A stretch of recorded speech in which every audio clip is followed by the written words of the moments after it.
மத்திய பிரதேச மாநிலம் இந்தூரில் 25 திருநங்கைகள் ஒரே அறையில் தற்கொலை செய்து கொள்ள முயன்றுள்ள வீடியோ காட்சிகள் இணையத்தில் வெளியாகி தற்போது பரபரப்பை ஏற்படுத்தியுள்ளது. அந்த வீடியோவில் ஒரு அறையில் 25 திருநங்கைகள் ஒருவர் மீது ஒருவர் சாய்ந்து துடிப்பது போன்ற காட்சிகள் இடம்பெற்றுள்ளது.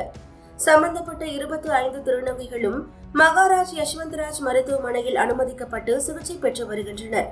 தொடர்ந்து அந்த மருத்துவமனையின் தலைமை மருத்துவர் 25 திருநங்கைகளும் பினாயில் குடித்ததாக கூறியதாகவும், ஆனால் அதை உடனடியாக உறுதிப்படுத்த முடியவில்லை என்று கூறியுள்ளார். மேலும் தற்போது அவர்கள் யாரும் ஆபத்தான நிலையில் இல்லை என்றும் அவர் கூறியுள்ளார். இருப்பினும் அவர்கள் ஏன் இவ்வாறு செய்தார்கள் என்று காரணம் தெரியவில்லை. விசாரணைக்கு பிறகுதான் அவர்கள் என்ன குடித்தார்கள், ஏன் தற்கொலைக்கு முயன்றார்கள் என்று தெரியவரும் என்று கூடுதல் துணை போலீஸ் கமிஷனர் ராஜேஷ் தண்டோதியா கூறியுள்ளார். திருநங்கை சமூகத்தின் இரு பிரிவுகளுக்கு இடையில் நீண்ட நாட்களாக சொத்து மற்றும் தலைமை தொடர்பாக மோதல் நிலவி வந்தது தெரிய வந்துள்ளது. தலைமைத்துவத்தை கட்டுப்படுத்துவது தொடர்பாக பல மாதங்களாக இரு குழுக்கள் மோதிக்கொண்டதும் தெரிய வந்துள்ளது. 25 திருநங்கைகள் தற்கொலை செய்து கொள்ள முயன்ற நிலையில் 100 திருநங்கைகள் மருத்துவமனையில் கூடி ஆர்ப்பாட்டத்தில் ஈடுபட்டனர்.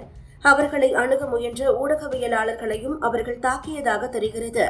தொடர்ந்து யூபி உட்பட நாடு முழுவதும் உள்ள திருநங்கைகள் இவர்களது போராட்டத்தை ஆதரிக்க இந்தூரை அடைய திட்டமிட்டு இருப்பதாகவும் கூறப்படுகிறது.